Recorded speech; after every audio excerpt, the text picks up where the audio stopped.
Mu. Yeah, what about that? Yes, okay. As I said, they were settled at the same, about the same time as Atlantis, but much smaller population.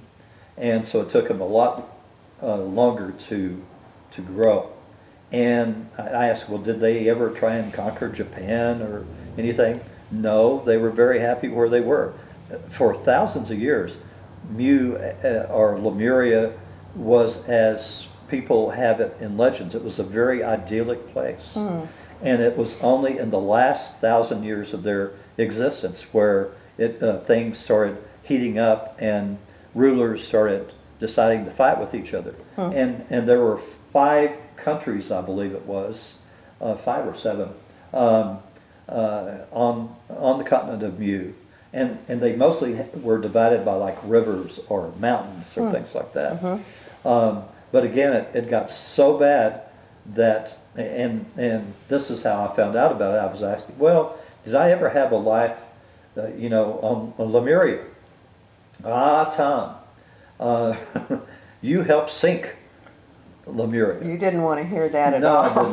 Oh no. He said, you consider that the worst life you ever had on Earth.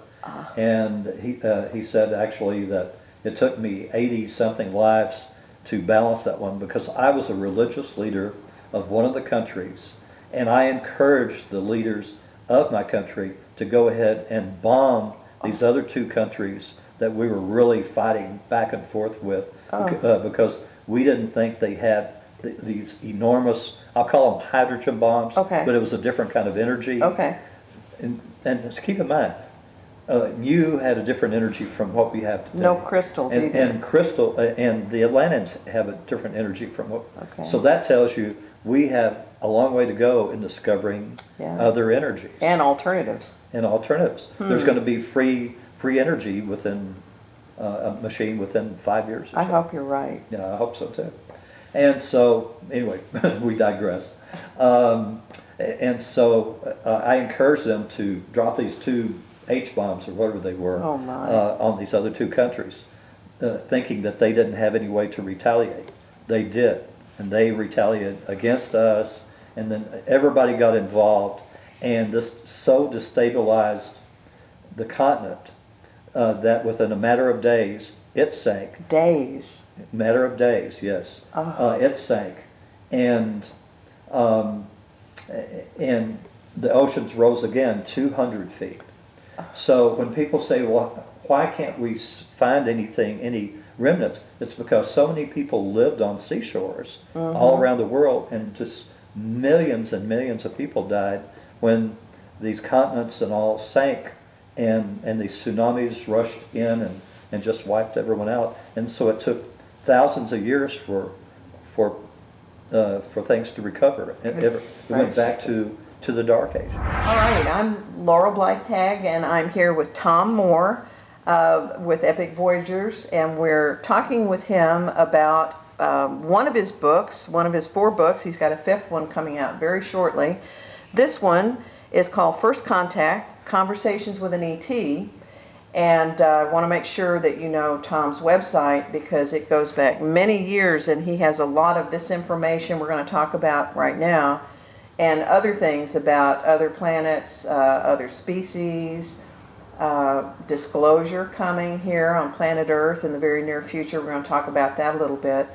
But thegentlewaybook.com, go there, check out his search page with his topics. All of his books are listed there. And some other things, articles and blogs, and there's a lot more information there. If I keep talking about it, this will eat up the entire interview. So what we want to talk about right now is timelines, this concept of parallel timelines. Say a little bit about that, and then I'm going to ask you some specific questions to help everyone understand what we're talking about. Okay. I used to assume that everyone was talking about parallel lives. Okay.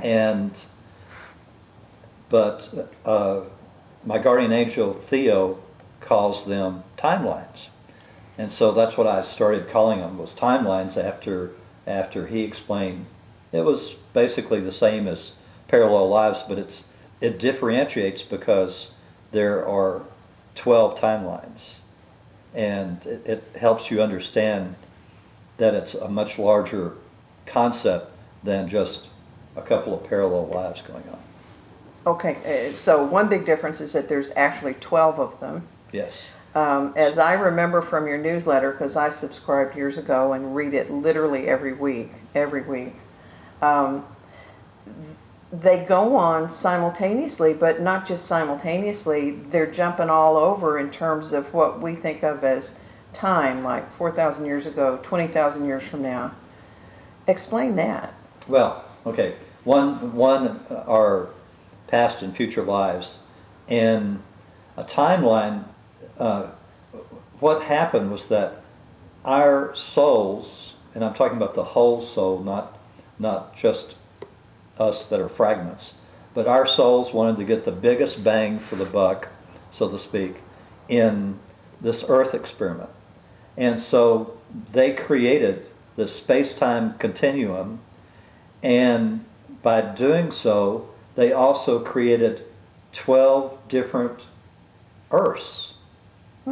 And so at different frequencies. So they wanted to see how each one of the lives would work if you're on a different frequency. So that gets a little complicated, but there are 12 views running around, and the timelines are divided into fours. Okay, each one is in fours. No, not The each one. timelines are divided. Okay, so 12. So there's timelines 1, 2, 3, and 4, 5, 6, 7, and 8, I got 9, you. 10, 11, 12. Okay. Okay, and then they're subdivided into twos. Okay. So we're on timeline number 6. That's what I've been told. Right in the middle almost. And so we're very close in frequency to timeline number 5. Okay. So, and then there's a little jump, a little larger jump, and you get to 7 and then 8. And so we're in the middle frequency. The timelines at the lower frequencies, I've been told, have harder lives than we do. Okay. And the timelines from 9, 10, 11, 12 have much easier lives. And so as an example, the example I use is my personal example. On timelines 1 and 2, I died already. Okay? So you don't all die at the same time.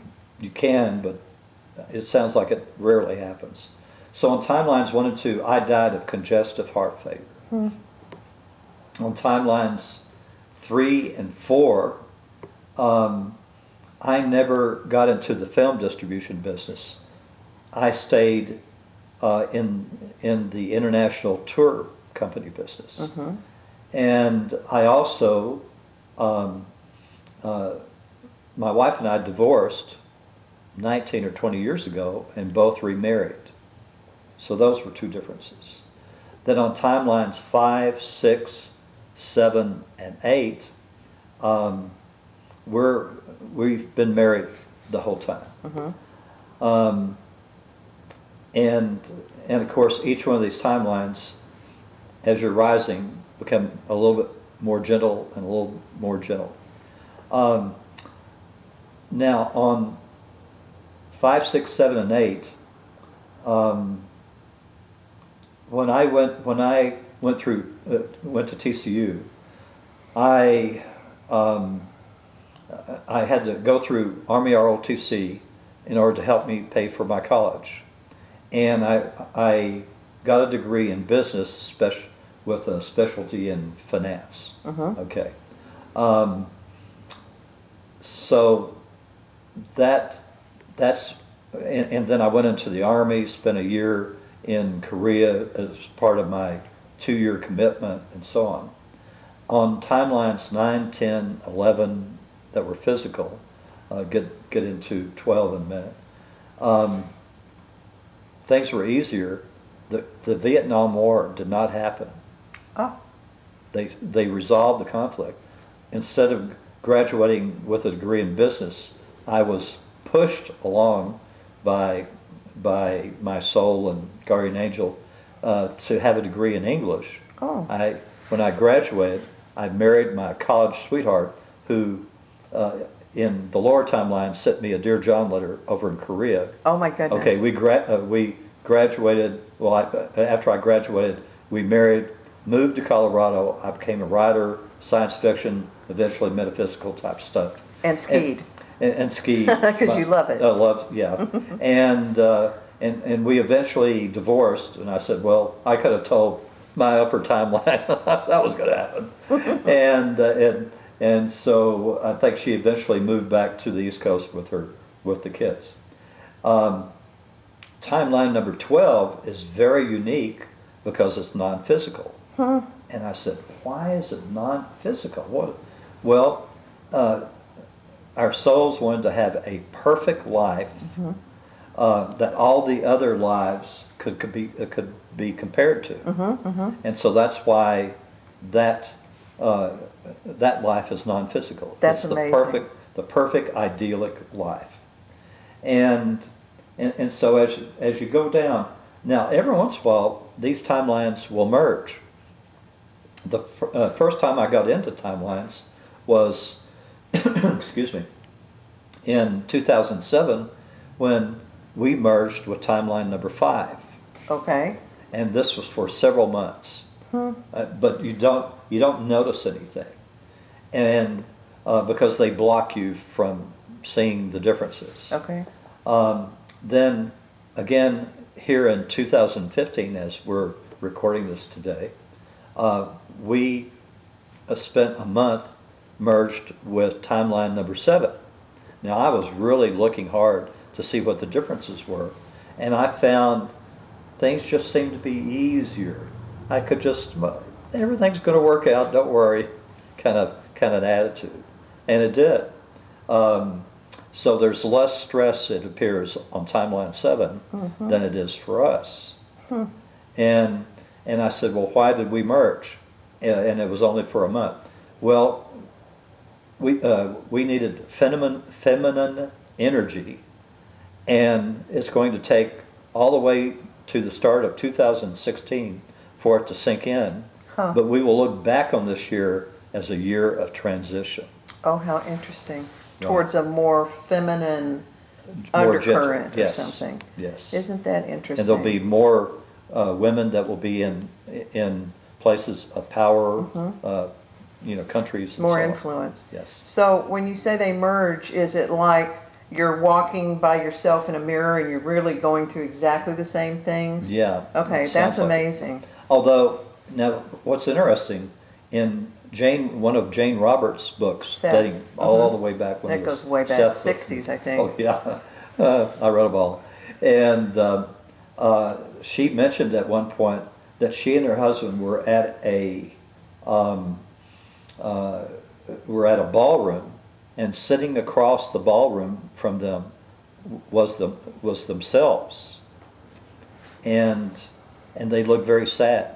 So I wonder if back then, if they, at the very least, they probably merged with 5, but they could have merged with timeline 4 for some. Where it's heavier.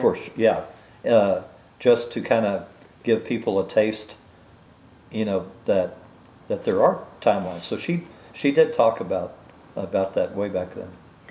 I want to ask you a question about this timeline 12. You said it's non-physical, but so do you mean by saying it that way that there's not a physical body? They're not physical bodies, but they're bodies. Okay, They're so it looks like we're going through a life like we are now, but it's not physical. Yeah. Okay. So it's That's the removed way I all the understand it, heaviness. There's no heaviness or density of that third dimensional world at all. Right. That's very interesting. Yeah. I was also going to ask you, is there any difference among we'll leave 12 out, is there any difference among the 11 in terms of historical timeline? Like, are you on the year 1250 on timeline 3, but you're in the year 4500 on timeline 6? No. They're all happening at the same point Exactly in the same. time, Yeah. which is really not real. Yeah. Everyone's born about the same time, but but from there, everything kind of splits. And reincarnated at about the same, and into Yes. the same families and situations and Yeah, geography? yeah, but they just kind of. That's just amazing. Yeah, that's how I understand it. Although, when you say that, here, I had 2 kids in Colorado that, that were not born with my wife. Yeah, but if you start at exactly the same spot with the Right. same family in the same location, it's what did you do with it? I can Yeah. understand them diverting from that starting point. Yes, And that's happening for everybody. Everybody. yes. That's So- amazing. Yeah, you can imagine if we didn't have the 12 timelines, in order to get that same knowledge and everything, our souls, we would have to have 12 times all billions of us that are on Earth. It'd be impossible. It would be stretched So out over way longer. yeah, or it would be way, way longer in order Yeah. to accomplish what they're doing with 12. This is starting to sound like it should be a book all by itself. And pretty deep. So there is no historical time chronological difference. Do you? Now, Do you- we can get into lives here if you'd like. I want to ask you one quick question Okay. first. Do you ever meet yourself when you are intersecting? Do you ever meet yourself on those other timelines? Not that. Is that even possible? Hmm? Is that even possible? Well, it sounded like Jane Roberts almost met themselves. I mean, I guess they could At have gone least across observed they could have gone across the ballroom and said, "Guess what?" So Where are this you?" would account for all these descriptions over time of doppelgangers Hmm. running in or seeing yourself somewhere. And okay, so Possibly. what were you going to talk about lives then? Okay. I've been told that on average, people have 600 to 800 lives on Earth. Okay. Okay. Plus, you have to multiply this times 12. All right. And I said, well, why the difference between 600 and 800? And I was told that some souls want to get everything done over quickly. And so it's almost like having the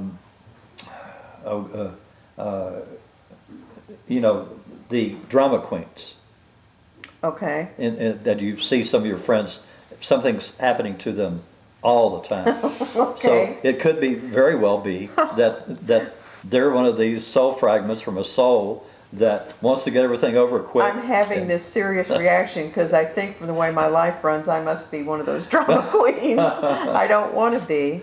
Yeah. So it's like when people go to college and instead of taking the summers off to work or whatever, they take 12 or 15 credits every semester all year long until they're finished. Yeah. Oh, Lord. Okay. Okay.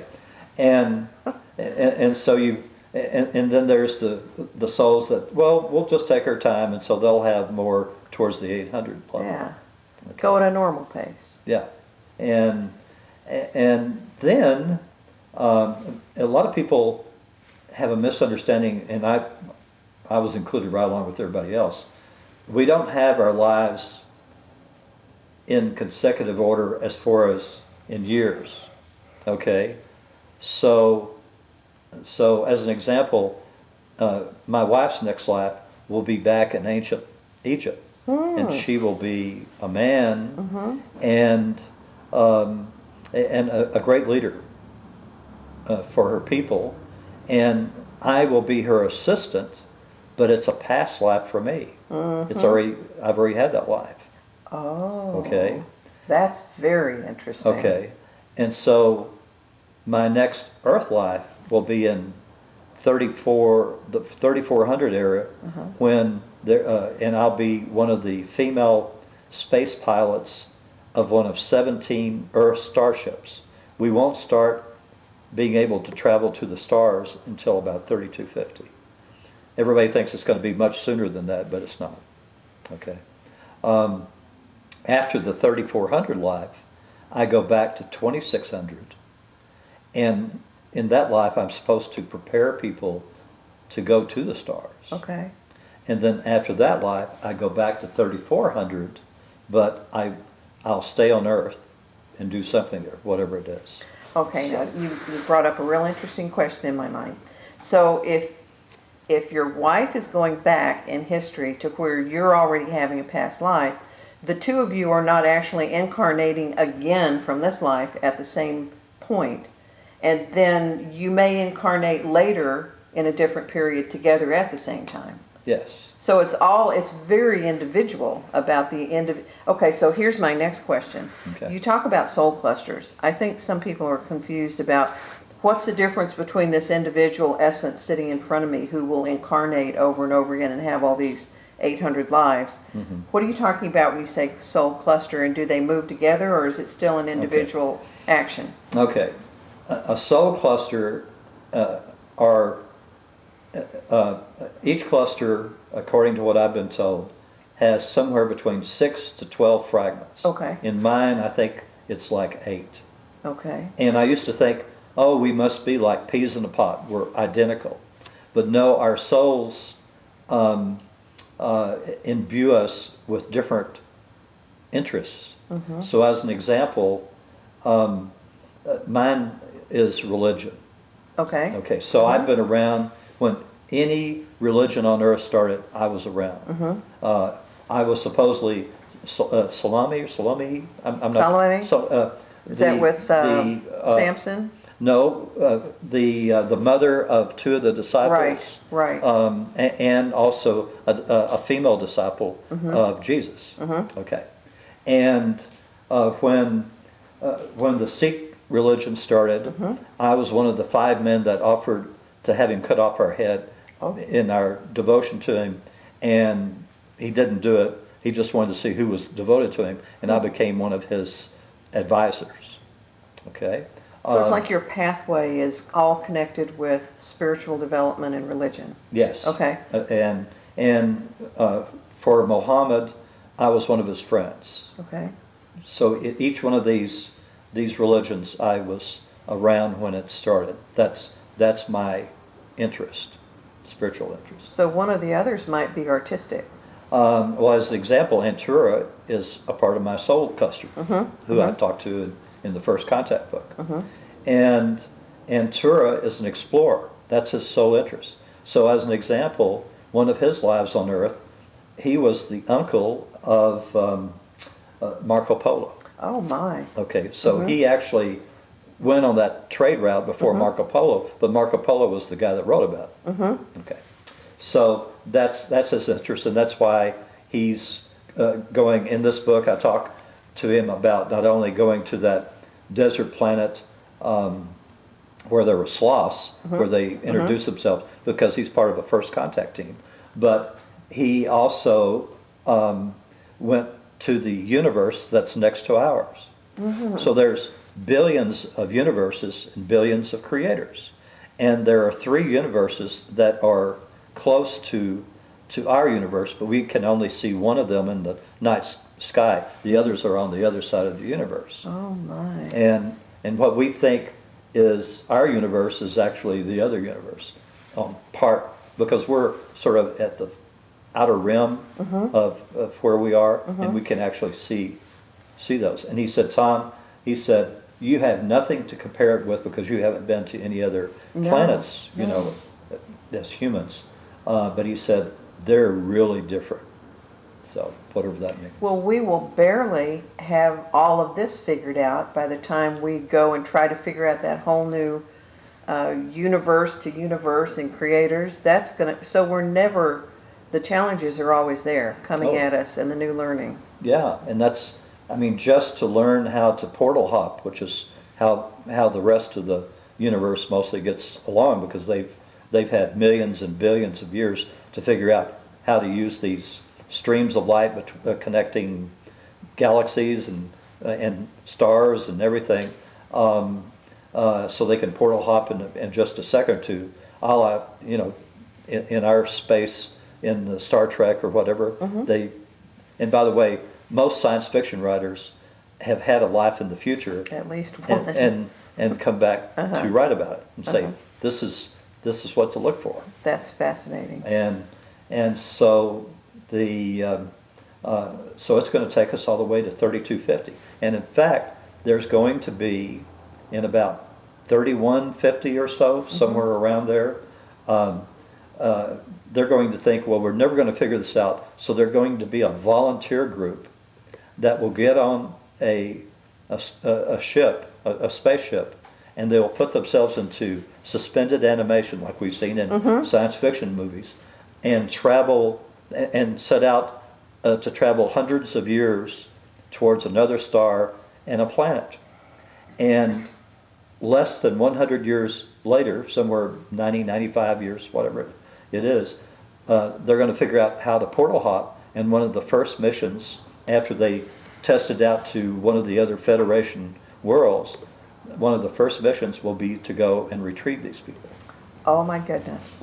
So, make a good movie, science fiction movie. Oh my goodness. Well, obviously, since some of these timelines go out into ETs and spaceships and portal hopping, that actually happens. That's actually out there. Will we see anything on this timeline related to, I mean, this timeline, I guess for some people who aren't even born yet, this timeline will keep going on, but Sure. do any of us who are alive right now have any hope of seeing anything that has to do with disclosure of UFOs or other intelligent life? In the book, you know, and this is the only problem about, I've had to learn, one of the hardest things I had to learn about are probabilities. I mean, you could almost write half a book on probabilities, because that's why you see psychics will say, oh gosh, this is going to happen, you know. And what's happened is that they've tuned in on a specific probability, and it doesn't happen. Okay, so I've had to learn to start asking, what is the probability of this happening As of right now, because Yeah. it could change. Yeah, and so that's been one of the hardest things for me to learn, is how to understand probabilities. Well, when I wrote this book, I didn't ask what the probability of disclosure was. I just said, when's it going to happen, or what, and I latched on a year that was 2013 or 2014, whatever it was, and it didn't happen. And my publisher wasn't too happy about that. And you might not have been too. Yeah, because they were like, well, when's it going to happen, Tom? Why hadn't they disclosed it? So I learned to start saying, okay, Theo, not Antura, because Antura he's always this positive guy like me, you know. Oh, it's going to happen soon. I know, you know. We're working on it. Yeah, He's a salesman. we're negotiating. And he told me from the very start. I said, why did you get this job of, you know, first contact and all? And he said, oh, after 800 lives on Earth, I've got the gift of gab. So It sounds like that's true. yeah, and so I asked Theo. I said, what's the probability finally? I keep asking him every a few months, and he says for the next 6 months or so, the probability is down at like at 10 or 15% of disclosure. Oh, But he my. said in 2016 it goes up to 50 to 60%.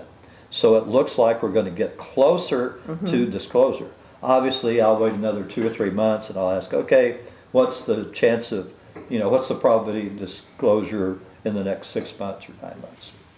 There's an awful lot going on right now all over the world for us to have one more gigantic wrench thrown into the works, and that being, oh my gosh, they've landed and they're coming out of their ships, and what do we do next? Yes. So maybe things in general will have settled down a bit more, and the timing will be better as of 2016. Well, I hope so, and I hope the Russians get off their derriere and disclose. So Well, now for people everything- who are not reading your newsletter, which you all need to go to the website, thegentlewaybook.com, and subscribe to his weekly newsletter, because it is a jewel. It's always entertaining, and you learn so much from it. It's based upon people's questions coming in to me. Right. So I never know from week to week what's going to be in the newsletter, because it's all based on the questions that are coming in from the previous week. Although right now I'm kind of behind on because I was finishing the book and everything. I got a little bit behind on the newsletter, and the newsletters were kind of smaller, and now I'm having to make them larger in order to try and catch up. But it's And you also got in a little bit of a car wreck, so that kind of put a dent in your activity. yeah. But I got a newer car out That's of it. right, So. you made out. So that's another incentive for subscribing to the newsletter, because you can ask anything you like, and pretty much all the time you get an answer to it. Yep, You sure try. I try. So why did you mention the Russians when I said something about disclosure? What does that got to do with Well, it? because they're supposed to be the first ones that are going to disclose their contacts with ETs. Oh. Okay. And it's going to happen over there? Well, because the disclosure will happen by the Russians, okay, it's like they're going to be rewarded, and they're going to have the first ET spaceship, which will be the Palladians, are going to land in Russia, and they're going to. And I said, well, why not the United States? Well, because everyone would think we were being invaded, and they'd all come out with their shotguns and rifles and machine guns or whatever they got. Oh my gosh, we're, run for the hills. And so it'll go into Russia, where the Russian people seem to be much more accepting because of their background. And, it's, if their leaders say, oh yeah, yes, we were hiding this from you. Oh, no big deal. Oh, they you hide hide everything from us everything. anyway. How interesting. That's going to be, and that's just maybe 6 months from now. Could be. That's I'm amazing. not saying, You don't really know, and the odds I don't change, really so. know. So I keep asking, right along with everybody else, what's the probability? And I've learned that I get much closer, because until I learned about probabilities, it was like I was absolutely right on within a half mile of where Katrina landed. Oh. And then I kept saying, oh, there's going to be a huge earthquake and tsunami in Japan, and it's going to happen in the last week of August or first week of September in 2010. And I even emailed my film distribution clients in Japan. Very embarrassing. Oh, and, my. And of course it didn't happen until March 11th It's not that far of off. 2011. But I'm saying, why was I so far off? And it took a long time to finally understand that there are probabilities, and you have to ask about probabilities, otherwise you'll narrow into perhaps the most dramatic one, which is what a lot of psychics do. They narrow in on a very, this is huge thing is going to happen, and it doesn't, and it's because they didn't ask about probabilities. That's very interesting. So one last quick question, because I think we're about out of time for this interview. Is this, I'm going to say, landing of the spacecraft, not just disclosure, but this coming forward and being visible and saying, yep, here we are. Is that happening on all of the 11 or 12 timelines, or only on ours? It'll actually happen first on the upper timelines. Oh my. And it 'Cause work it's its way easier. down. Yeah. Yeah. And Tura said that before he gets to me, he's going to be on 11. They'll do a cursory thing with 12, but not very much. But they'll start with 11, 10, 9, 8, 7, and They'll get just to us. pop in. Boy, that's going to really surprise the folks down on 1, 2, and 3. Yeah, now in Tura, of course, I'm supposed to be going to the mothership to do a documentary on the mothership. So On this timeline?